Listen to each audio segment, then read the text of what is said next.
اللہ الرحمن الرحیم صلی اللہ علی النبی الکریم۔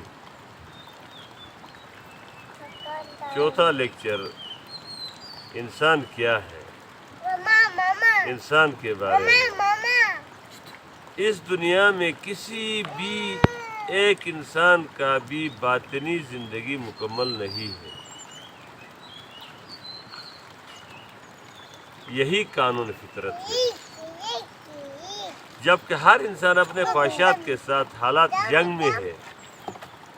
ہمارا یہ طرز عمل ہمارا امتحان کو متاثر کر رہا ہے، جس طرح کل کے لیکچر میں نے آزمائش اور امتحان کے بارے میں کہا تھا اور اس کو متاثر کر رہا ہے۔ اسی طرز عمل سے ناقدری کے جذبات زندگی میں بہت کچھ ہونے کے باوجود حرص کو انسان کی جڑوں میں بٹھا دیا جاتا ہے۔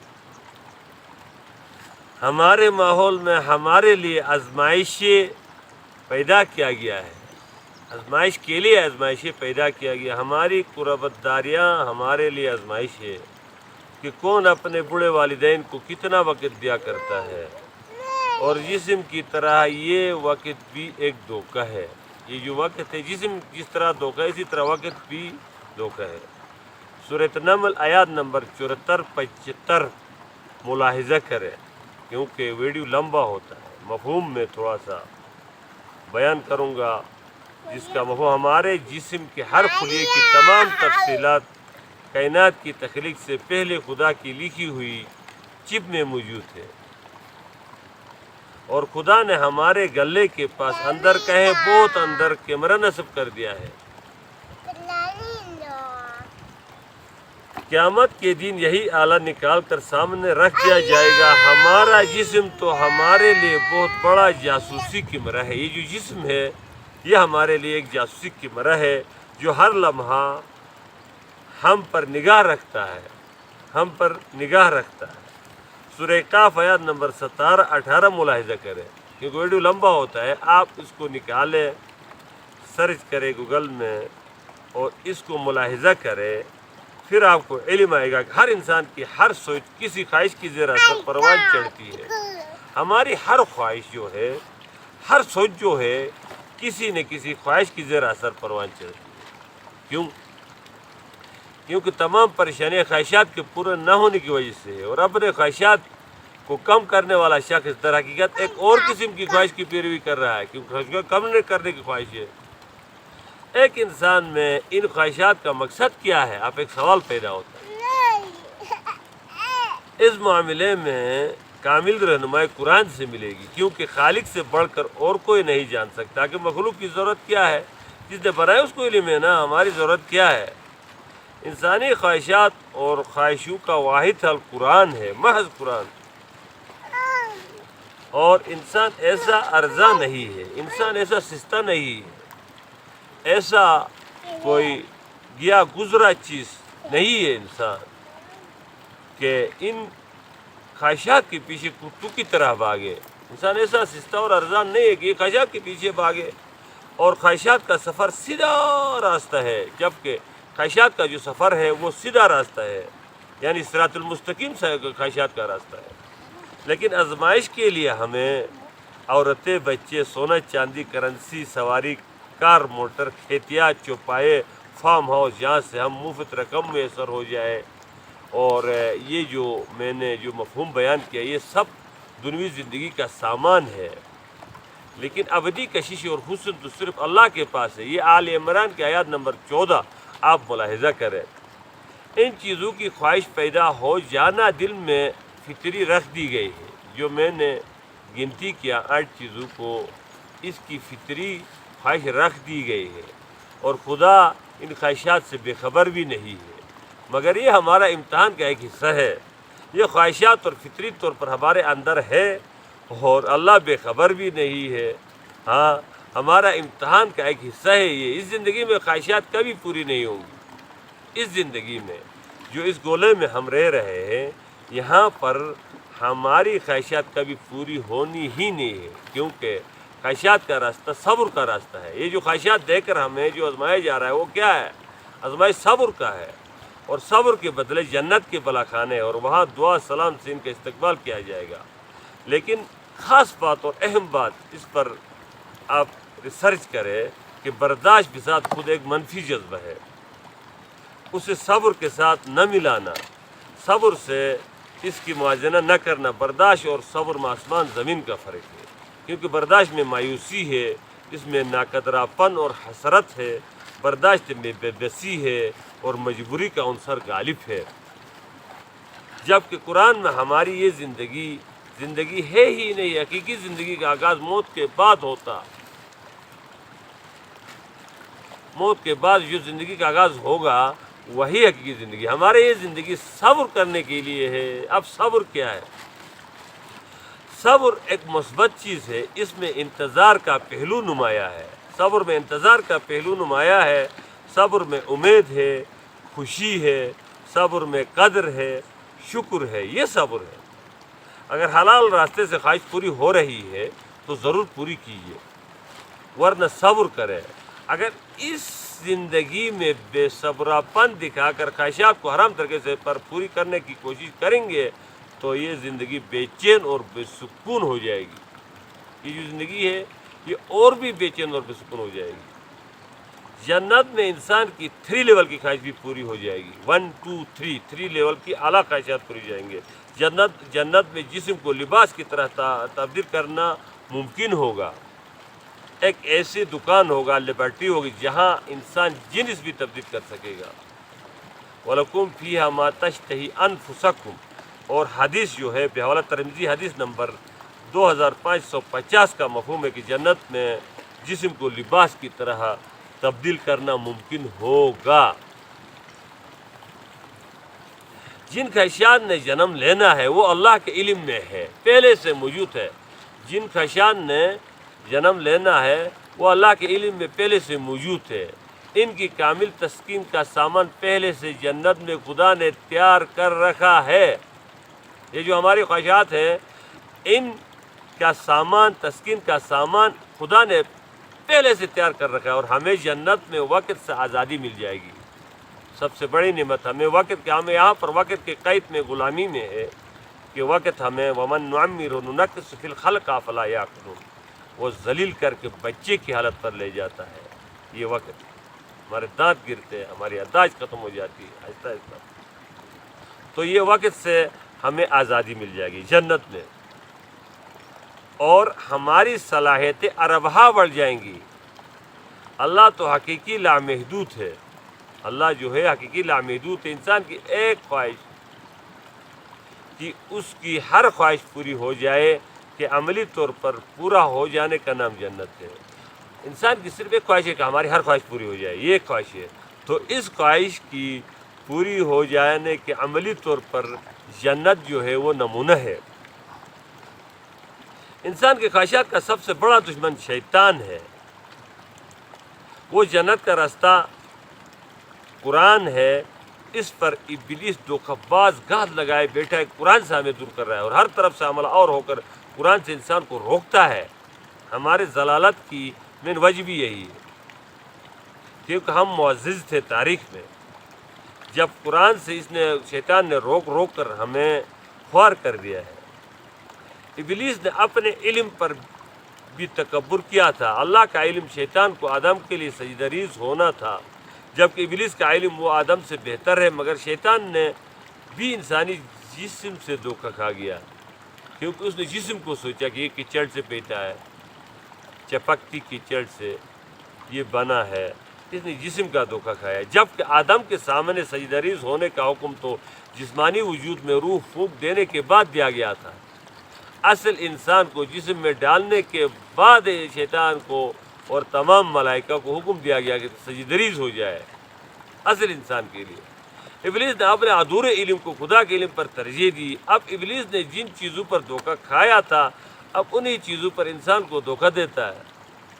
جن چیزوں پر دھوکہ کھایا، جسم پر دھوکہ کھایا، اب جسم پر ہمیں دھوکہ دیتا کہ یہ ہے، یہ نہیں ہے، اصل انسان یہ نہیں ہے۔ ہر انسان کے ساتھ ایک مایوسی یعنی انسان کا دشمن شیطان موجود ہوتا ہے۔ جب آپ مایوس ہوتے ہو تو آپ شیطان ہو جاتے ہو، کیونکہ وہ مایوسی شیطان ابلیس مایوسیت سے ہے۔ جو قرآن کو نزول قلب کی کیفیت میں پڑھے گا اس کو کبھی مایوسی نہیں ہوگی، کیونکہ کبھی شیطان قریب بھی نہیں آئے گا، شیطان اس کے قریب نہیں آ سکتا ہے۔ اور قلب کے نزول کی کیفیت پر قرآن کو فہم کے ساتھ پڑھتا ہے تو اس کے یاس یعنی نا امیدی، مایوسی ختم ہو کر آس یعنی امید میں تبدیل ہو جاتی ہے۔ مایوسی یعنی قرآن کی تلوار فہم کے ذریعے سے، قرآن کی فہم ایک تلوار ہے جس کی خوف سے شیطان آپ کے ماننے پر مجبور ہو جاتا ہے اور ذلیل ہو کر آپ کی بات مان کے چلتا ہے۔ انسانی جسم میدان جنگ کے مناظر پیش کر رہا ہے۔ یہ جو جسم ہے یہ میدان جنگ، ہر انسان کے ساتھ روح اور دو فرشتے ہر وقت موجود ہوتے ہیں، ہر انسان کے ساتھ روح بھی ہے اور دو فرشتے بھی ہیں اور ایک شیطان۔ فرشتے مومنین کو بشارتیں دیتے اور شیطان وسوسے ڈالتا۔ روح اس جنگ کی سب سے اہم کھلاڑی ہے۔ روح جو ہے وہ اہم کھلاڑی ہے۔ روح جسم کے گاڑی کے ڈرائیور کے کام کرتا ہے، ڈرائیور ہے جسم کی، جو یہ گاڑی ہے اس کا ڈرائیور روح ہے اصل، اور شیطان کا کام اس گاڑی کو ایکسیڈنٹ کرانا ہے۔ جسم کی گاڑی کے سٹیئرنگ روح کے ہاتھ میں ہے، لیکن فرنٹ سیٹ پر شیطان بیٹھتا ہے اور ڈرائیور کو وسوسہ ڈالنے کے اور کوئی اختیار نہیں ہے۔ شیطان کے پاس وسوسہ ڈالنے کے علاوہ کچھ بھی اختیار نہیں ہے، مگر یہ وسوسے ڈال کر گاڑی کا رخ غلط راستوں کی جانب موڑنے کی کوشش کرتا ہے۔ اب دیکھو یہ شیطان جو ہے یہ غلط جانب ہماری روح کو موڑنے کی کوشش کرتا ہے، مگر فرشتے روح کی مدد کرنا چاہتے ہیں۔ فرشتے جو ہے یہ روح کی مدد کرنا چاہتے ہیں اور مدد کرتے بھی ہے۔ قرآن کی ہر آیات کی فہم کے ساتھ ایک فرشتہ دل میں اترتا ہے، یہ ایک حدیث کا مفہوم ہے، اور الہام کرتا ہے وہ فرشتہ۔ ان کے علاوہ ہر انسان کے اندر مختلف قسم کے نفوس بھی پائے جاتے ہیں۔ انسان کے اندر فرشتے بھی ہے اور نفوس بھی ہے، یعنی نفس کی کیفیت امارہ جو ہر وقت برائی کی دعوت دیتا ہے۔ یہ جو نفوس جو ہے، نفس جو ہے یہ برائی کی دعوت دیتا ہے۔ لوامہ نفس یہ کیفیت ہے نفس کی جو گناہ پر ملامت کرتی ہے، اور اعلیٰ پائے کی جو کیفیت ہے نفس کی وہ مطمئنہ ہے، انسان کو فطری توحید و سنت پر عمل پیرا کرتا ہے۔ یہ عقل کی گمراہی جنس کی گمراہی سے بدتر ہے۔ ہماری جو عقل کی جو گمراہی ہے، اسی عقل نے ہمیں باطل سودی نظام پر کھڑا کیا ہے۔ سورۃ فرقان آیات نمبر 25 سے 30 تک ملاحظہ کرے کہ ہمارا حشر کے دن کیا حشر ہوگا، علم آئے گا کہ عقل کی گمراہی سے ہمارا حشر کے دن کیا حشر ہوگا۔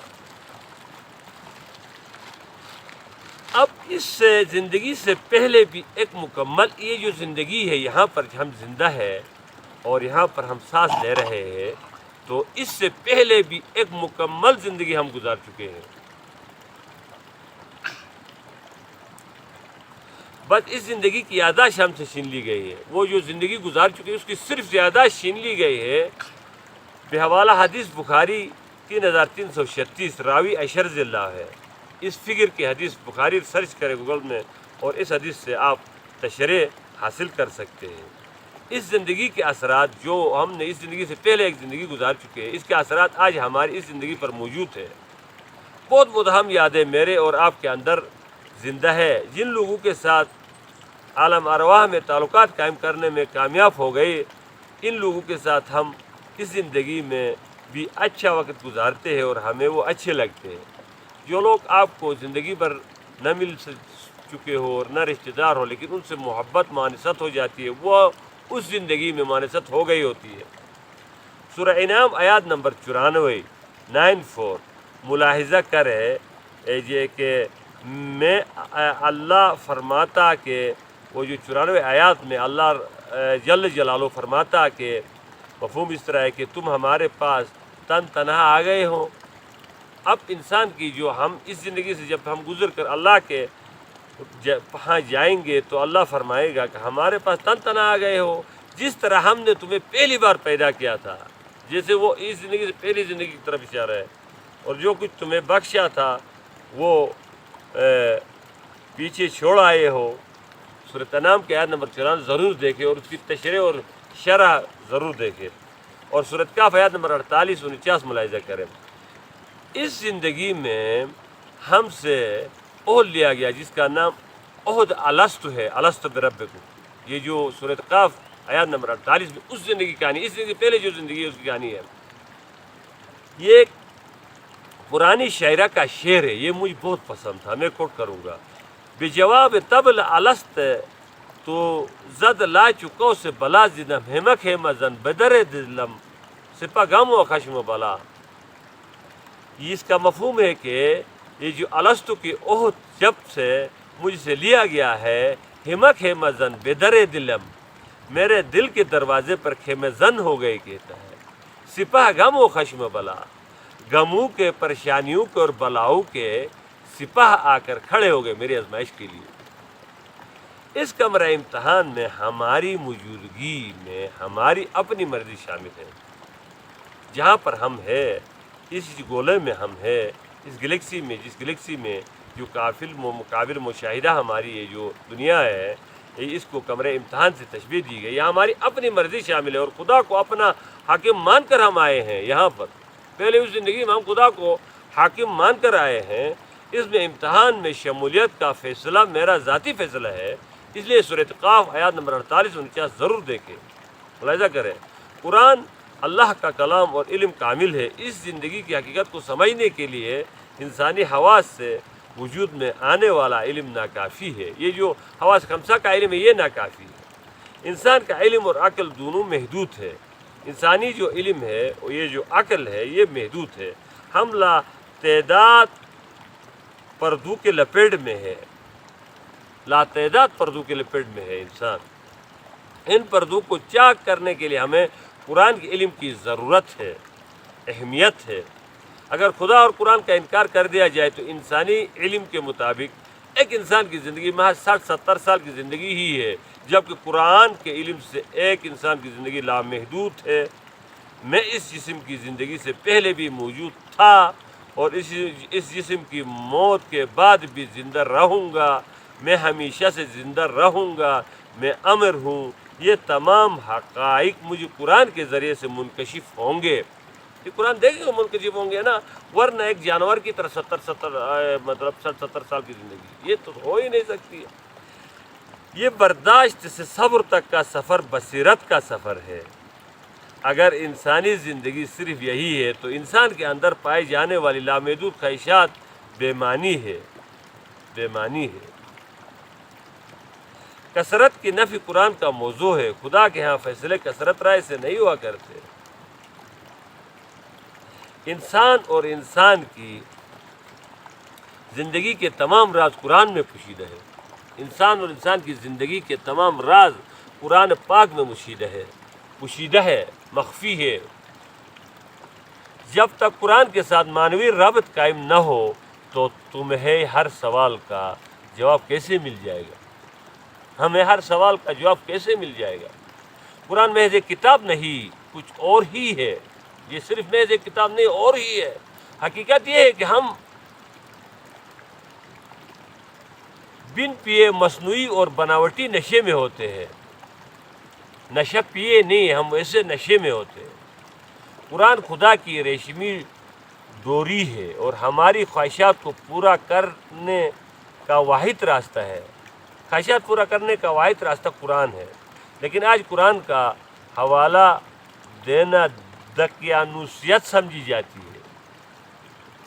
مغربی احمق کی بات کو غور سے سنتے ہیں اور اس کی حوالہ بڑی جلدی سمجھ جاتی ہے۔ اس لیے قرآن کی جانب دعوت دینی ہو تو روایتی طریقوں سے تھوڑا ہٹ کر کام کرنا ہوگا۔ قرآن کی حکمتوں پر غور فکر کے لیے جدید علوم پر دسترس بھی ضروری ہے۔ جدید علوم جو ہے ان پر دسترس بھی ضروری ہے۔ جو قرآن کے اندر اتر گیا اسے کتابیں لکھنے کی موقع نہیں ملے گا۔ زندگی کو سمجھنے کے لیے ہمارا ہر عمل کو پرکھا جا رہا ہے۔ ہم ٹیگ ہو چکے ہیں، جیسے جانوروں پر ٹیگ لگا کر ان کی ہر حرکت کو دیکھا جا رہا ہے۔ سورۃ بقرہ آیات نمبر 48 دیکھیے، ملاحظہ کریں، اس بات کی سمجھ پھر آ جائے گی۔ ترجمہ کا مفہوم اس دن کوئی کسی کا کام نہ آئے گا۔ اس دن سے ڈرو، تمام اعمال تمہارے سامنے ہوں گے۔ جو تم نے کیا تھا۔ اللہ کا انسانیت پر بڑا احسان کیا ہے؟ قرآن حکیم ہے۔ انسانیت کا سب سے بڑا جو احسان اللہ کا ہے وہ قرآن حکیم ہے۔ الرحمن علم القرآن، رحمان کے بعد رحمانیت کا سب سے بڑا احسان جو ہے قرآن ہے۔ اگر اس معنوی رابط قائم ہوا، قرآن کے ساتھ معنوی رابط تمہارا قائم ہوا، میرا قائم ہوا، تو یہاں بھی جنت کی نعمتوں کو محسوس کیا جا سکتا ہے۔ اس دنیا میں بھی، یہاں پر بھی جنت کی نعمتوں کو محسوس کیا جا سکتا ہے۔ ہمارے شعور کو قرآن ایسا متاثر کر سکتا ہے جیسے الفاظ میں بیان کرنا ناممکن۔ ایمان ہمارا بہت اندر پہلے سے ہی موجود ہیں، کیونکہ پہلی زندگی میں ہم نے الستو قالوا بلا کہا ہے، وہ اندر پیوستے ہو کر، صرف اس پر ہمارے نفسانی خواہشات کے پردے پڑ گئے ہیں۔ تمام انسانوں کے، 7 ارب انسانوں کے دل میں اندر ایمان راسخ ہے، اندر موجود ہے، لیکن پردے پڑے ہوئے ہیں، نفسانی خواہشات کے پردے۔ قرآن ان پردوں کو ہٹا کر ہمارے ایمان کو اجاگر کر دینا ہے۔ قرآن نے ان پردوں کو اکھاڑ کے ہمارے جو اندر کا ایمان ہے اس کو اجاگر کر دینا ہے۔ قرآن کا مین کام یہ۔ اگر آپ عملی طور پر تمام خواہشات کو پورا کرنا چاہتے ہیں تو قرآن کے ساتھ چپک جائے، باقی سب کام پر خود کرے گا، قرآن خود بخود کرے گا، باقی سب کام۔ ایک بات کو الفاظ بدل کر بیان کرنے والے سائنسدان تیرے خواہشات کا راستہ تکمیل نہیں بتا سکتے۔ یہ خود اپنے خواہشات کے لیے ترسنے والے ہیں، یہ سائنسدان ہیں، یہ تو اپنے خواہشات کے لیے ترسنے والے ہیں۔ میری گلیکسی ملکی وے کے سب سے دور اور بڑے ستارے کو مکمل طور پر ہیرو سے بنایا گیا ہے، اور میں مسجود ملائکہ ہوں، میں مسجود ملائکہ ہوں۔ یہ کائنات میرے لیے تخلیق کی گئی ہے، میرے ہر پل کو محفوظ کیا جا رہا ہے، انسان کی ہر پل کو محسوس کیا جا رہا ہے۔ کائنات کو انسان کے لیے تخلیق کی گئی ہے، ہر عمل و سوچ کو دیکھا جا رہا ہے، ہماری، میری اور آپ کی، تمام انسانوں کے ہر عمل اور سوچ کو دیکھا جا رہا ہے۔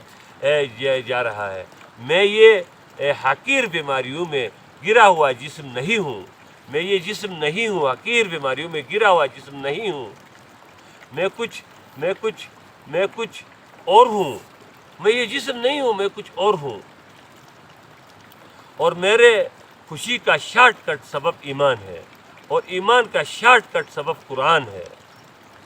آپ کی ہر خوشی آپ کی اندر موجود ہے، آپ کی ہر خوشی آپ کے اندر موجود ہے، آپ کے اندر خوشی موجود ہے۔ اگر آپ کے اندر ایمان صحت مند ہے تو باہر دنیا کی حالات جیسے بھی ہو، آپ سے کوئی بھی چیز یا حالت آپ کی خوشی نہیں چھین سکتی۔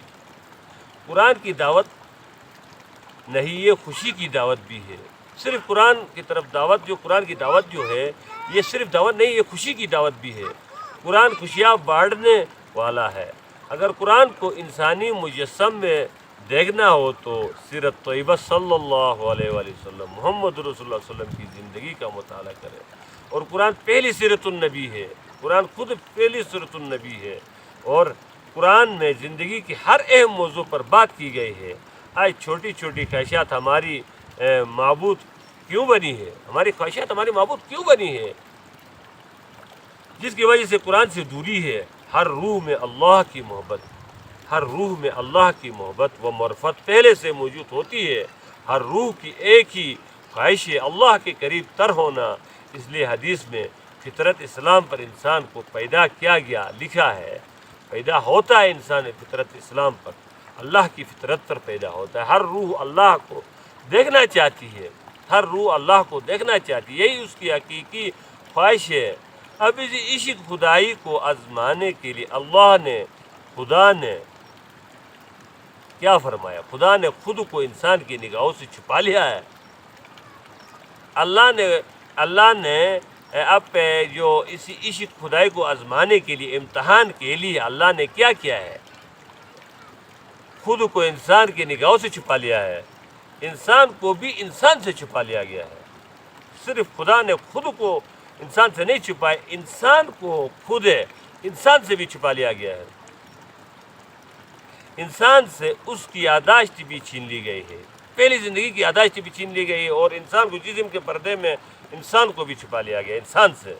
جو اس نے خدا کے سامنے لمحہ گزارے تھے اس یاداشت کو بھی چھپا لیا گیا ہے۔